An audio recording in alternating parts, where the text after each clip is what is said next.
তোমরা সবাই কেমন আছো? আশা করি তোমরা সবাই খুব ভালো আছো, আর আমিও খুব ভালো আছি। সকাল সকাল অনেক কাজ করে ফেলেছি আজকে, কারণ বিছানার চাদরটা খুব নোংরা হয়েছিল, ওটাকে তুলে কেচে দিয়েছি এবং নতুন চাদরও পেতে দিয়েছি। এখানে সব কেচে কুচে মেলে দিয়েছি।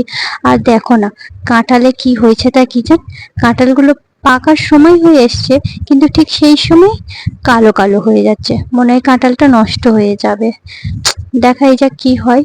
বাড়ির কাজ হয়ে যাওয়ার পর আমি রান্না করতে বসে গেছি। ভাতটা হয়ে গেছে, এদিকে তরকারি হচ্ছে। আজকের বেশি কিছু রান্না করব না, সয়াবিন আলুর তরকারি আর ডাল সেদ্ধ। আর এদিকে দেখো ডিম্মা কত জ্বালানি গুছিয়ে রেখে দিয়েছে, অথচ একা মানুষ খায় তারপরেও সব গুছিয়ে গাছি রেখে দেয়। কেন জানো? পুজো আচটা হলে অনেক লোক কুটুম আসে, তা জ্বালানিও তো লাগবে, কারণ ডিম্মার গ্যাস নেই, উনানে রান্না করে। আর এদিকে ডাল সেদ্ধটাও হয়ে এসছে। আর এদিকে সবজিটা দেখো আমার তো হয়ে গেছে, সবজিটা একটু দেখে নাও কেমন লাগছে। আর সবকিছু করে পরে আমি আর ডিম্মা খেতে বসে গেছি। এদিকে আমি ভাত মাখাতে ব্যস্ত, এদিকে ডিম্মা খেতে ব্যস্ত।